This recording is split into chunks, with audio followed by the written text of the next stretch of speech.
द्रव्य संग्रह ग्रंथ का स्वाध्याय हम और आप कर रहे हैं।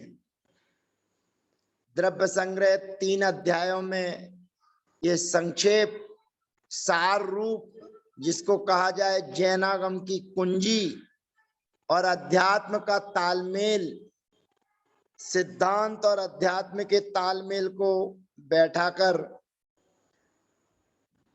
आचार्य भगवंत के द्वारा यह द्रव्य संग्रह ग्रंथ की रचना की गई है। वैसे आचार्य सिद्धांत चक्रवर्ती नेमिचंद महाराज बहुत बड़े विद्वान हुए हैं, जिन्होंने गौमट सार, जीव कांड, कर्म कांड जैसे महान ग्रंथों की लिपि सृजन किया है। ऐसे महान आचार्य के श्री चरणों में हम अपनी ओर से, सभी की ओर से बारंबार सत्साह नमन करते हैं, प्रणाम करते हैं कि ऐसे सार रूप प्राकृत भाषा का यह ग्रंथ उन्होंने हमारे बीच में रखा।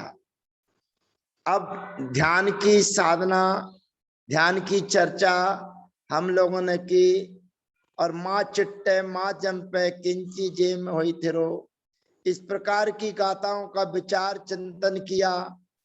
2 गाथाओं का सार हमारे बीच में है कि किसी से राग मत करो, किसी से मोह मत करो, किसी से द्वेष मत करो। और कल हमारे बीच में गाथा आई थी माँ चिट्टे माँ जंपे, किसी भी प्रकार की काय की चेष्टा मत करो, किसी भी प्रकार से वचनों का, बोलचाल की भाषा जंपे ना, और मन में भी बुरा तो विचारना ही नहीं है, शरीर से बुरी चेष्टा तो करनी नहीं है, लेकिन अच्छी चेष्टा का भी त्याग करना है।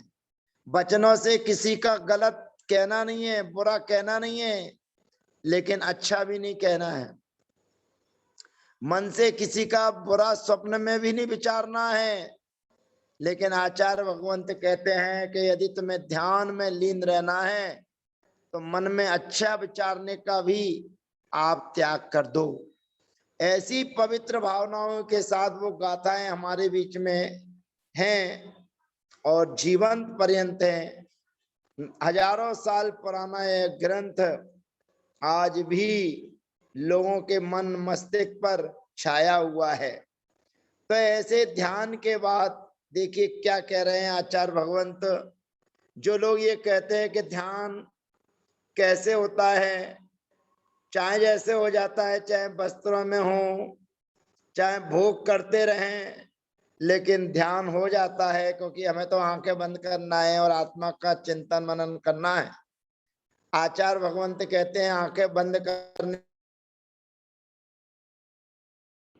तो बाहुबली भगवान 1 साल तक आंखें बंद करके खड़ा नहीं रहना पड़ता। आदिनाथ भगवान 6 महीने तक आंखें बंद करे रहे, लेकिन आंखें बंद करने के बाद में क्या होना चाहिए, तो यहाँ पर बता रहे हैं तब सुध वदवम चेदा, जान रहे धुरंधरो हवे जमहा, तम्मा तत्तीय निर्दा तल्लतीय सदा होई। ध्यान रखिए, आप युद्ध स्थल पर पहुंच चुके हैं और युद्ध स्थल पर लड़ाई झगड़ा चल रहा है, और उस युद्ध में, लड़ाई झगड़े में अगर आपके पास में बड़े बड़े योद्धा हैं तो आप सफल हैं, और आपके पास में बड़े बड़े योद्धा नहीं हैं तो आप कमजोर हैं। वर्तमान में अफगानिस्तान, तालिबान चल रहा है। 20 साल से जो अमेरिका जिस अफगानिस्तान पर अपना शासन कर रहा था, उस अमेरिका को भी तालिबान की शक्तियों के माध्यम से उस अफगानिस्तान को छोड़कर जाना पड़ा। तो कहने का अभिप्राय यही है कि आपके पास में भी बड़े बड़े योद्धा हों, और बड़े बड़े योद्धा यदि आप हैं तभी आप अपने युद्ध में सफल हो सकते हैं। थोड़े से भी यदि कमजोर रहे तो सामने वाला आपके ऊपर चढ़ाई कर देगा। तो देखिए यहाँ पर आपका युद्ध स्थल कौन सा है और आपके साथ कौन कौन से योद्धा हैं, वो महाभारत का दृश्य आपकी आंखों के सामने होगा। जहां अर्जुन से पूछा गया कि आपको कौन चाहिए और सामने वाले से पूछा गया कि आपको कौन चाहिए, अर्जुन ने कहा मुझे तो बस केवल एक चाहिए, कृष्ण जी। और इधर केवल सीमित लोग और उधर 100। तो यहाँ योद्धा अगर कुशल हो, निर्देशन जिसका सही मिले, तो कम संख्याओं में रहने वाले जीव भी गंतव्य स्थान को प्राप्त हो जाते हैं। तो यहाँ वही चर्चा है कि देखिए आपके पास में कौन कौन सी चीजें होना चाहिए। कहते तब शुद्ध बदवम चेदा, आपके पास में 3 बड़े योद्धा होना चाहिए। तप, तप का मतलब होता है कि आप उपवास करते हो, आप एकासन करते हो, आप सिंह निष्क्रिय व्रत करते हो। और शुद्ध जिनवाणी यदि आपके पास में नहीं है, बिना सुरत के आप लड़ाई झगड़ा नहीं कर सकते हैं। एक ज्ञानावर्णिक 8 कर्मों को पछाड़ने की सामर्थ बिना सुरत के नहीं हो सकती है। और तीसरे नंबर पर है बद, बद माने व्रत। अगर ये 3 योद्धा आपके पास में है, सबसे बड़ा योद्धा तप, दूसरे नंबर पर सुरत मां जिनवाणी, और तीसरे नंबर पर व्रत माने हिंसा का त्याग, झूठ का त्याग, चोरी का त्याग, ब्रह्मचर्य का पालन, परिग्रह का त्याग, ये योद्धा जिनके पास में हैं बड़े बड़े लड़ाई झगड़ा करने वाले। तो तप सुरत और व्रतधारी जो आपके पास में आपकी चेता माने आत्मा है, वे झाणा धैर्य धुरंधरो, ध्यान रूपी रथ की धुरी को धारण करने वाली है। ध्यान रूपी जो धुरी है, चक्र है, रथ है, उसको चलाने वाला कौन है? अर्जुन, कृष्ण जी रथ चला रहे हैं, धुरंधर बैठे हुए हैं। उनको मालूम है कि हमारा रथ कहीं रास्ते में रुकने वाला नहीं है। तो आपके पास भी ध्यान रूपी रथ की धुरी को धारण करने वाले योद्धा कौन है? तप है, सुरत है और व्रत है। ऐसे आपके पास में बड़े बड़े रथ को धारण करने वाली योद्धा जब हैं, तब महामाने उस समय उस कारण से तल्लत दिए, उस ध्यान की प्राप्ति के लिए सदा माने हमेशा तत्तीय निर्दा, उन तीनों में जो निरत रहता है, तप हमेशा करता रहता है, श्रुत का अध्ययन करता रहता है और व्रतों में लगा हुआ है। तो उन तीनों में तत्तीय निर्दा, उन तीनों में जो निरत है, हो आचार्य महाराज आदेश दे रहे हैं कि अगर आप ध्यान रूपी रथ में सवार होना चाहते हैं, ध्यान रूपी रथ के पहियों को चलाना चाहते हैं, तो आपको तप, सुरत और व्रत, इन तीनों में हमेशा निरत रहना पड़ेगा। माने ये आपको अपने अवयव बनाने पड़ेंगे। आपके पास में तलवार है, आपके पास में ढाल है, आपके पास में सुरक्षा कवच है, यही आपका सबसे बड़ा तलवार है, यही आपकी सबसे बड़ी ढाल है और यही आपकी सुरक्षा कवच है। वे तप, श्रुत और व्रत, ये तीनों ध्यान रूपी रथ की धुरी को धारण करने वाले हैं। इसलिए हे भव्य आत्माओं, तुम तीनों से सहित होते हुए हमेशा अपनी आत्मा को तप में लगाओ, सुरत में लगाओ और व्रतों के श्रेष्ठ आचरण करने में लगाओ। ऐसा आदेश आचार्य भगवंत दे रहे हैं। शुद्ध ध्यान की सामग्री। अब जैसे अपन हवन करते हैं तो हवन में क्या कहते हैं भैया, शुद्ध धूप दीजिए। पूजा की सामग्री करते हैं भैया, शुद्ध दीजिए।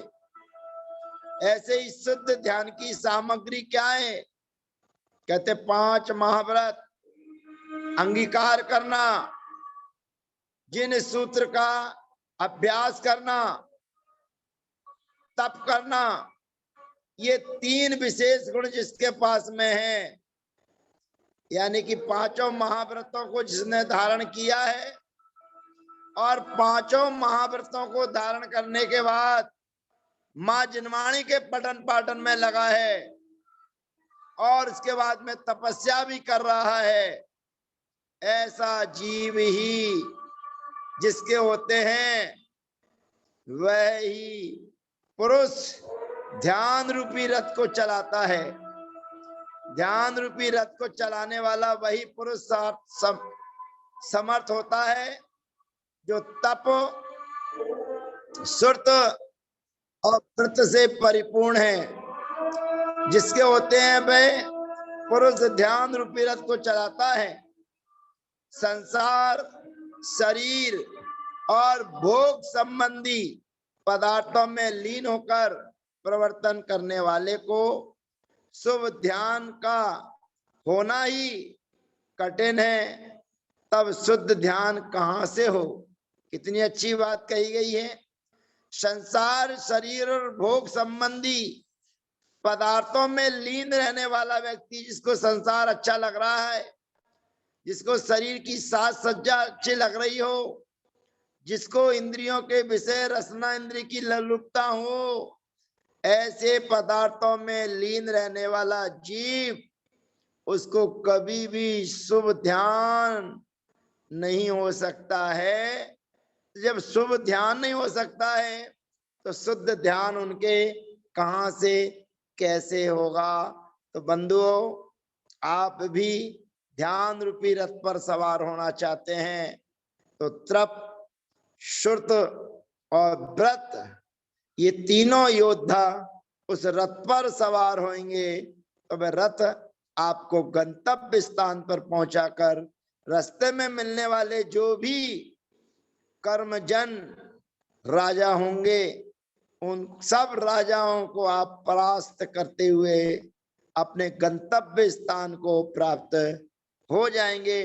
ऐसा ग्रंथ पूर्णता को प्राप्त होकर अब आचार्य महाराज लघुता प्रकट कर रहे हैं और आप सबसे निवेदन कर रहे हैं, प्रार्थना कर रहे हैं कि मेरे द्वारा ये द्रव्य संग्रह ग्रंथ जो कहा गया है, रचा गया है, इसमें अनेक त्रुटियां हो सकती हैं, अनेक गलतियां हो सकती हैं, फिर भी जो श्रुत से पूर्ण है, जो ज्ञानी ध्यानी जीव हैं, वे सभी इस ग्रंथ को शोध करके, शुद्ध करके धारण करें, पठन करें।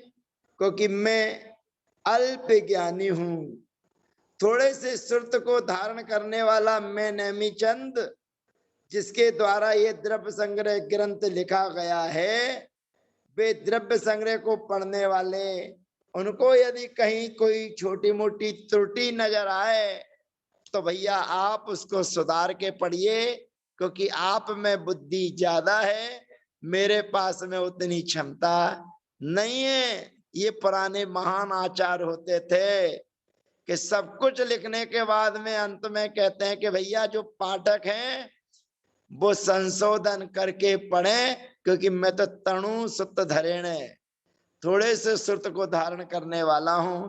ऐसे हमारे महान आचार्य हुए हैं जिनके पास में मैं की दुर्गंध नहीं आती है। यही जैनाचार्यों का विशेष सूत्र है कि जहां मैं की दुर्गंध नहीं आती, जहां मैं की बदबू नहीं आती है, सामने वाला 4 लाइनें लिखता है और 4 लाइनों के लिखने पर कहता है कि मैंने ये रचना की है, कैसी लगी, कैसा लग रहा है। लेकिन वे महान आचार्य प्राकृतिक की गाथाओं को लिखने के बाद में कहते हैं भैया मैं तो अल्पज्ञ हूं, थोड़े से श्रुत को जानने वाला हूं, और आप महान ज्ञानी हैं, क्योंकि आपने 85 साल स्वाध्याय में ही लगा दिया है। जब से आपने होश संभाले हैं, जब से आपने भगवान को जाना है, तब से आपने स्वाध्याय ही किया है। और एक विद्वान आपने नहीं छोड़ा जो आपकी नगरी में आया हो और उसकी सभा में आप ना बैठे हों। तो आपके पास में अनेक विद्वान आ चुके हैं, अनेक विद्वानों के विचार आपने सुन रखे हैं, इसलिए आप मुझसे ज्यादा विद्वान हैं। तो मेरे द्वारा जो कोई त्रुटि हुई हो तो आप उसको शोध करके बोध करके पढ़ें, क्योंकि मैं तनु सुत धरेण, थोड़े सुत को धारण करने वाला हूं। तो देखिए उपसंहार में गाथा का छंद बदला बदला नजर आएगा। अभी तक जो पढ़ रहे थे वो अलग लय थी, अब यहाँ पर उपसंहार में देखिए अलग ले आ जाएगी। दब संगय मिणम मुनिना दोष संचय चुदा सुद पुण्ना सोदयंतु तनु सुत दरेण नेमि चंद मुनिना बणियम यम। दब संगय मिणम मुनिना दोष संचय चुदा सुद पुण्ना सोदयंतु तनु सुत दरेण नेमि चंद मुनिना बणियम जम। देखिए वे महान आचार्य अपने बारे में क्या कर रहे हैं।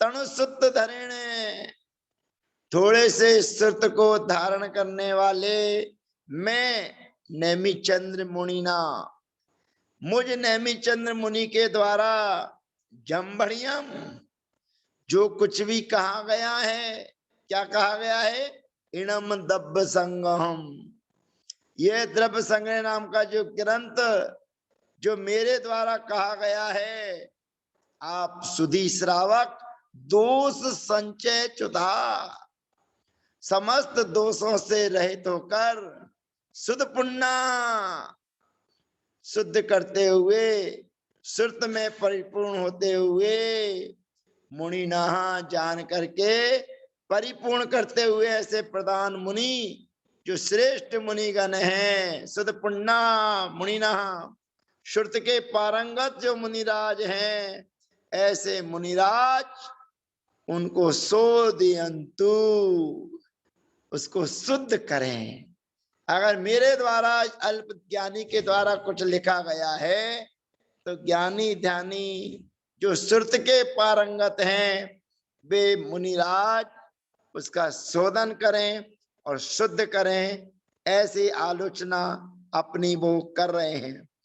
दोषों से रहित और ज्ञान से परिपूर्ण ऐसे मुनिनाथ, देखिए ध्यान रखना, निवेदन किया जा रहा है तो किसके लिए किया जा रहा है, जो स्वयं पहले दोषों से रहित हों और ज्ञान से परिपूर्ण हो, ऐसे मुनिराज उस द्रव्य संग्रह को सिद्ध करें।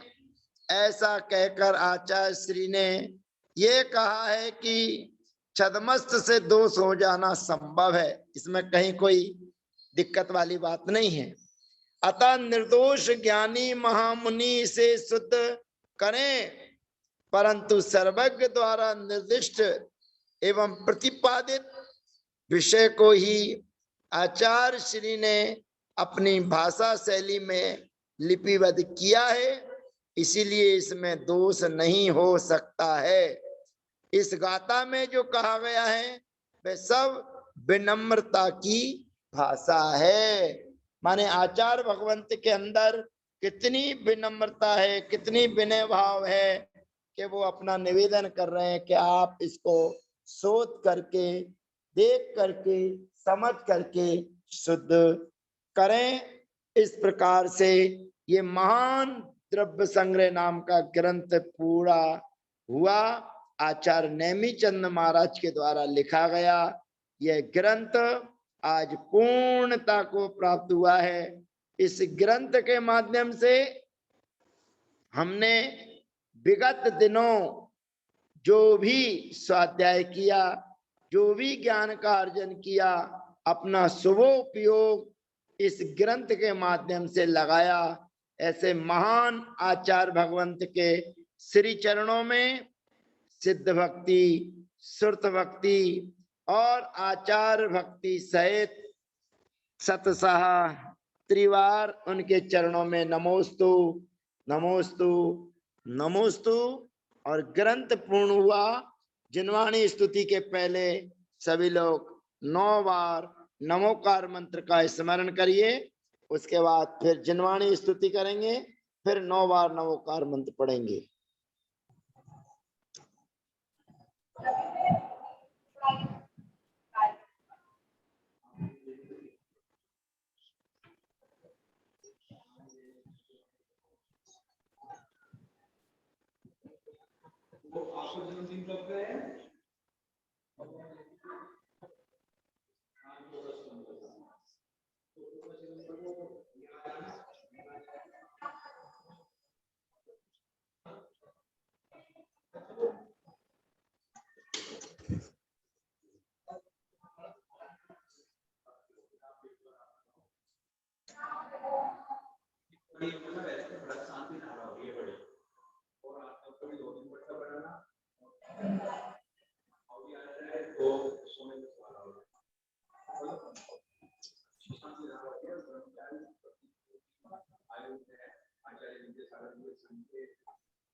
जिनवाणी स्तुति कर लीजिए भैया जी। एक ये विक्टर साहब जी का भजन तो क्या है, तो गाना ही वो पिक्चर का। सुनाओ सुनाओ सुनाओ सुनाओ। वीडियो में सुनना पड़ेगा आपको। हाँ सुनाइए सुनाइए।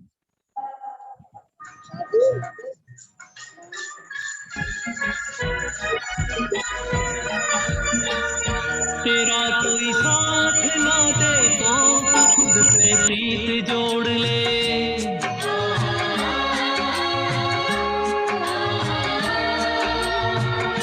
बिछोना धरती को करके अरे आकाश ओढ़ ले।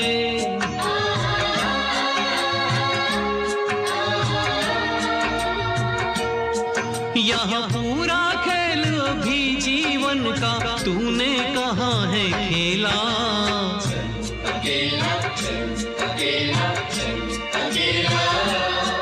तेरा मेला पीछे छूटा राही चल अकेला। चल अकेला चल अकेला चल अकेला। तेरा मेला पीछे छूटा राही चल अकेला।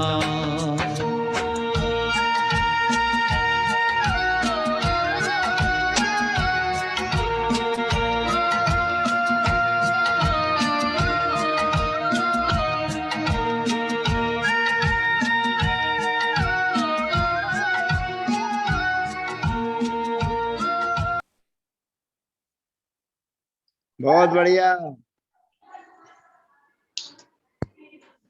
मैं लाइन बोली थी, बिछोना धरती को हाँ हाँ हाँ, आकाश ओढ़ ले। क्या बात है। जैन धर्म के लिए जिन्हें लिखा हो। हाँ हाँ बिल्कुल तो मैंने लास्ट का सुनाया, आपको पूरा नहीं सुनाया। सही बात है। पूरा सुनाइए, पूरा भेज दीजिए।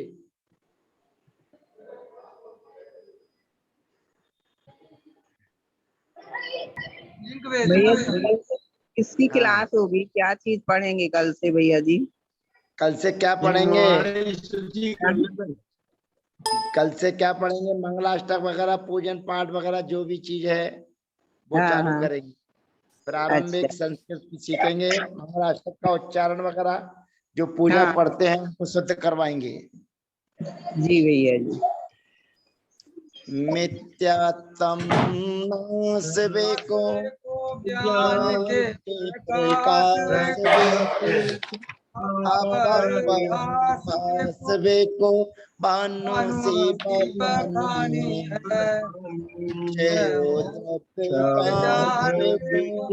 बंद मानवे को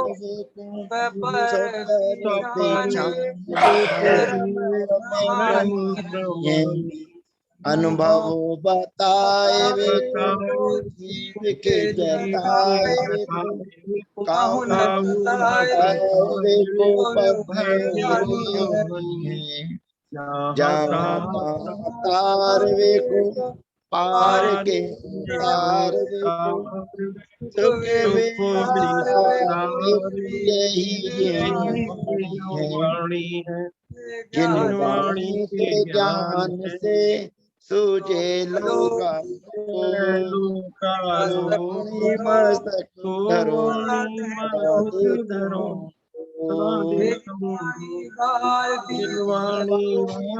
भारती कोई दिन रे तेरी शरणा गए तो पावे सुख देव भजो हरिहंत को गुरु से वो निर्धन सदा मोक्ष का वंदना सबको। वंदना वंदना भैया जी। वंदना। भैया जी कल मंगलाष्टक पढ़ाएंगे ना कल से? हाँ, 9 बार नमोकार 9 बार नमोकार मंत्र पढ़ लीजिए।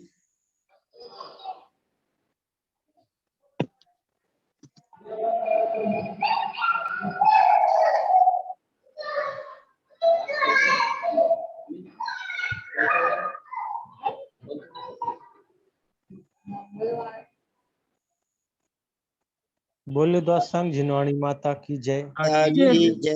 भैया जी को वंदना। एक प्रश्न है सभी को जी जय। भाई पूछिए अंकल जी।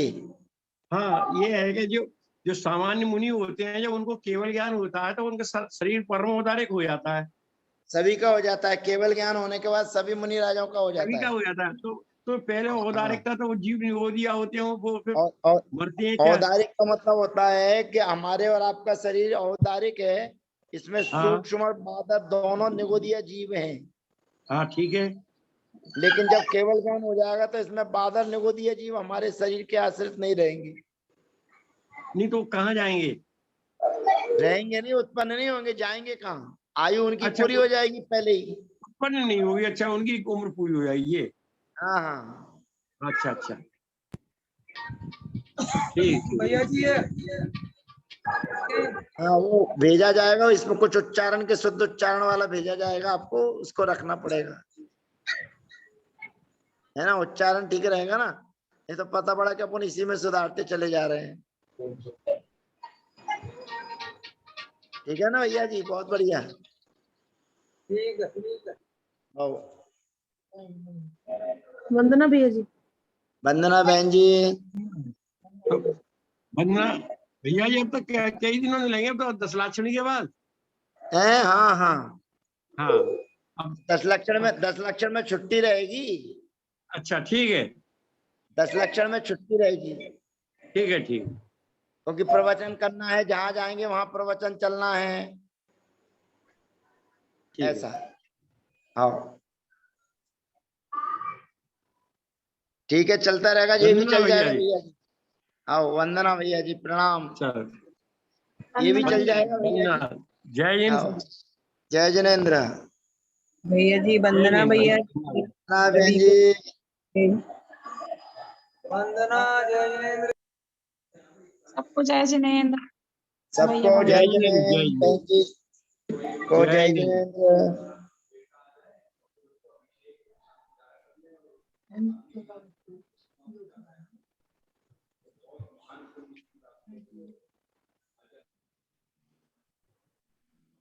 सबको